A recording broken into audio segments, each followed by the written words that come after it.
Awesome. So, quick intro. We're going to be talking about savviness now, savvy agents, and we're going to come from a couple different angles.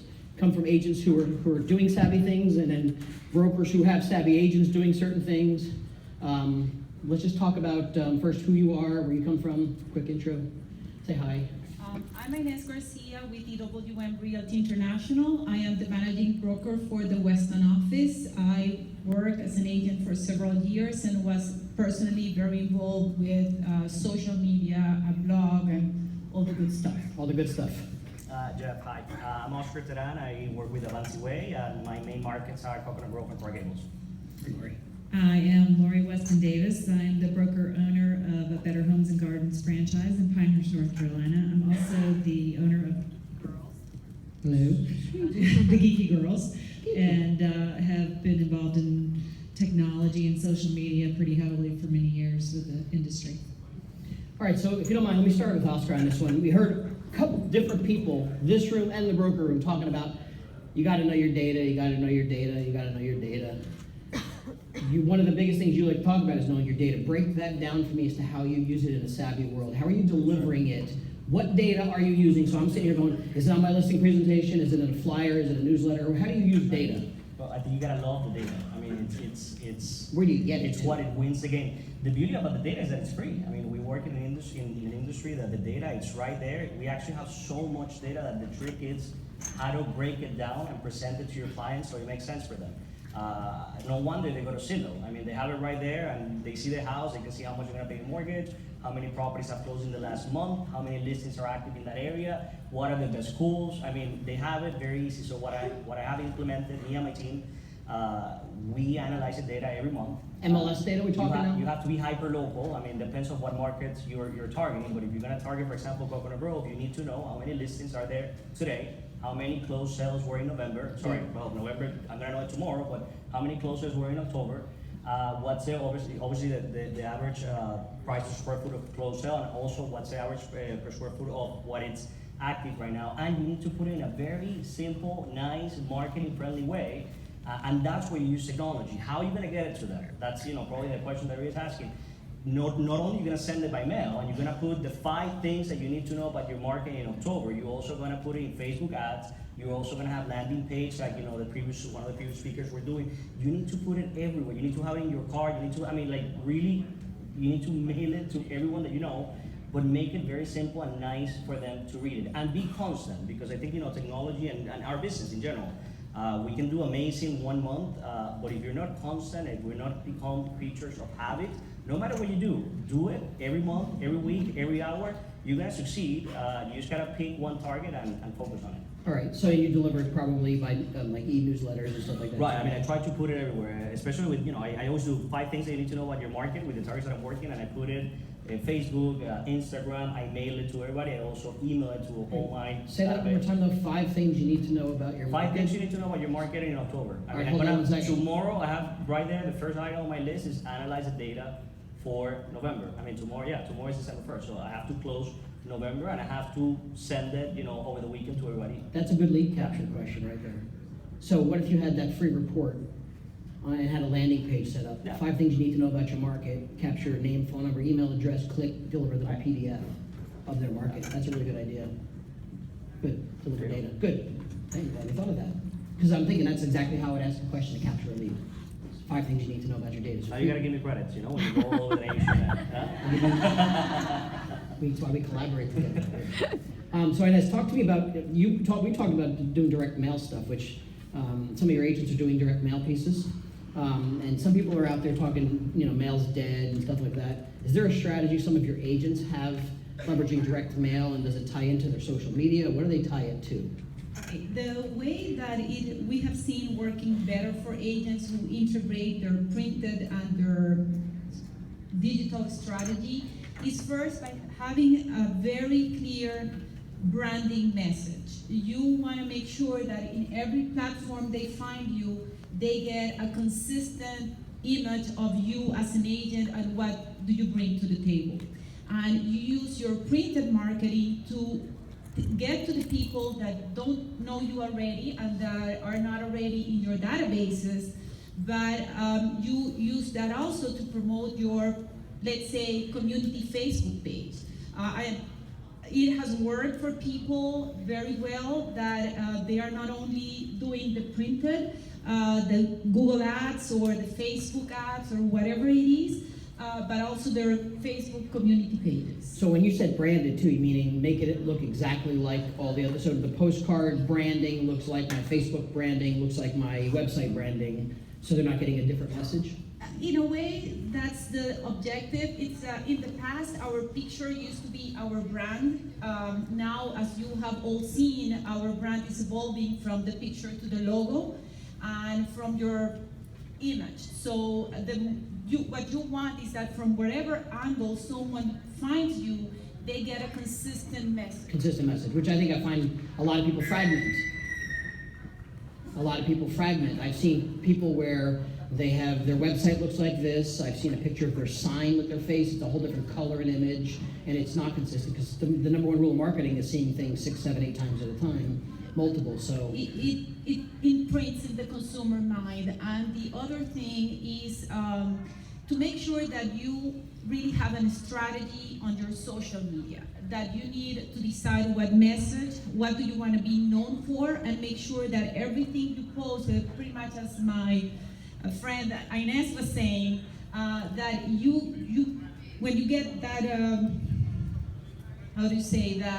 album or the composition of pictures or the composition of articles, they all talk in the same language. Same language first. Okay, good. Because I do see a lot of that, frankly. And I think, the one important item there is that, as my broker always says, ultimate value is driven by the power of your brand and not the technology. I mean, we can have Facebook today, Instagram today. If tomorrow they go bankrupt or something changes a trend, Sure. You cannot put all your trust in only a couple of brands. The ultimate value is your own brand, and if you have everything aligned to it, you can use technology to push that brand, Yeah. and obviously target clients and position yourself as the ultimate agent company, whatever is your message there. So you have to have a brand in order to utilize technology to the maximum. Sure. Hey, Lori, what do you think about some systems or tools that you guys are using or your agents and team are using Sure. that make a difference? I just wanted to Sure, talk piggyback. about Go for it. knowing your market. I think that is huge. That's key. When I get a new agent, that's their number one task, is to learn their market, which is the numbers. Because if you can't have that conversation, you're just dead in the water. So number one, you have to know the market, and then, because if you're not good at what you do, no technology, no social media, none of this is going to help you. So you have to have that behind you. Some of the things that we're using right now, sphere marketing is really a big thing as far as what we think. And Seth talked about it this morning, in that we don't need more leads, we need more relationships. And this is a relationship-based business, and that's what we try to do, is create as many great relationships as we can.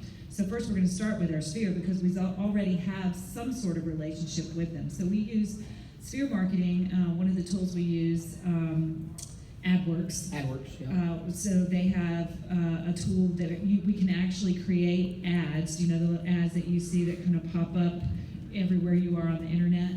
Well, you can create your own ad. They have a templated kind of ad thing that you can use. We use it for our company. And so we create ads, but we can upload a list, any sphere you want. Your sphere is going to be very different than maybe what I consider being a sphere, but you can upload that email list, and those people will see that ad. It will follow them all over the internet, everywhere they go.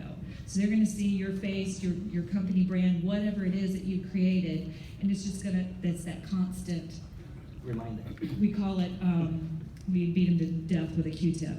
But What's that, the death of... beat them to death with a Q-tip. It's that constant little touch. Well, think about the power of that for a second. I mean, because if you've never used a retargeting platform, let me just interject. What's the power of your ad showing up on like CNN while your customer's on CNN, or the Weather Channel, or abcnews.com, and then there's your ad? What's the power of that perception, first of all, from a marketing and tech standpoint? Oh yeah, I mean, we have people, they'll open up on mobile too. So they open up the weather app and they see us there. And we've had people like, you are everywhere. So they think we're super cool. They don't have to come to us. We're showing up wherever they are. Yep, and I would be screenshotting every one of those, and I would be screenshotting that picture of either that listing on my listing presentation, be showing the power of marketing. That's huge. Orlando Montero, who's the next speaker, gave me one of the best metaphors that I'm implementing every day, and I remember this every day. We just went through a general election, and everybody was. He told me the same thing. If you're an agent, okay, you have to treat yourself as a presidential campaign. You cannot wait and today do Facebook ads, and then 2 weeks from now, oh, I have to do it again, and oh, I forgot to send this month report, or let me call my clients, in 5 days, and you cannot do everything apart. If you're running a campaign, you have to put full speed so that plane can take off, and that's, you have to really focus on the next 2 weeks to do everything at the same time. So when people are looking at CNN, they're gonna see your retargeted ad. That's right. When people get to their mail, they're gonna see your postcard. When people go to Facebook, they're gonna see you in Facebook. They see your for sale sign. I mean, you need to be top of mind, like if you're running a presidential campaign. That's it. Use technology for that. Like the presidential campaigns use it, for targeting a vote. So you're gonna hear from that guy when. Consistency Next is slide. huge. Being consistent in what you do and what you spoke about with your branding and having it looking the same. And the way I kind of look at it is with social media and all the different platforms, you're not going to do the exact same thing everywhere because the platforms are different. So I look at it more as like a matching set of luggage rather than we have all these carry-ons, they're all the same. We're men though, we don't match anything, pretty much. We just roll. Women definitely match. Inez, do you want to share on something like that too, and tying into it? What I feel that is also important is defining your strategy.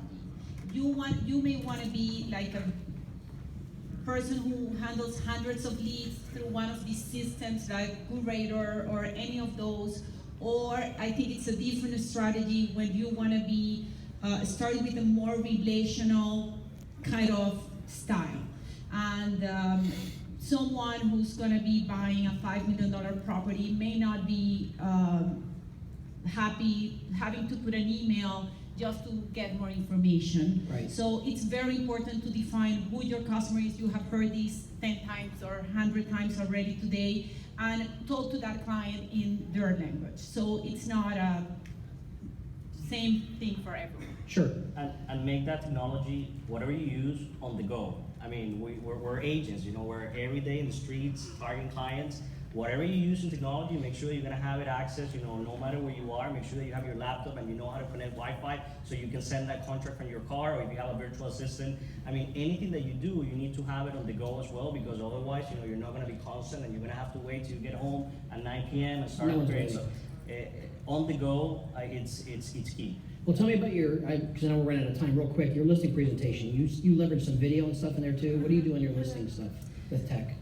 I think we have pretty good panelists before talking about presentations, and I'm 100% agree. When you're in a room with a client, you need to focus on that, building that relationship, and trying to spend more time talking. I try to send everything that I have on who we are, how we target properties, how we sell properties in advance. If I have his email, I use video. I have everything on a video presentation, both from my broker and from myself. So when whenever I'm able to send it to them, or when I'm with them, I try to, leave it via video so they can see a little bit who we are.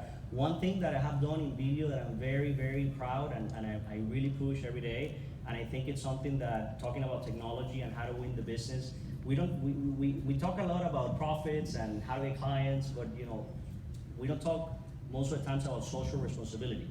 We created, along with the broker, a challenge that if we sell a property that happened last year, in less than 30 days, we're going to start donating to a nonprofit that we use. It's called Teran, and they build homes for South America.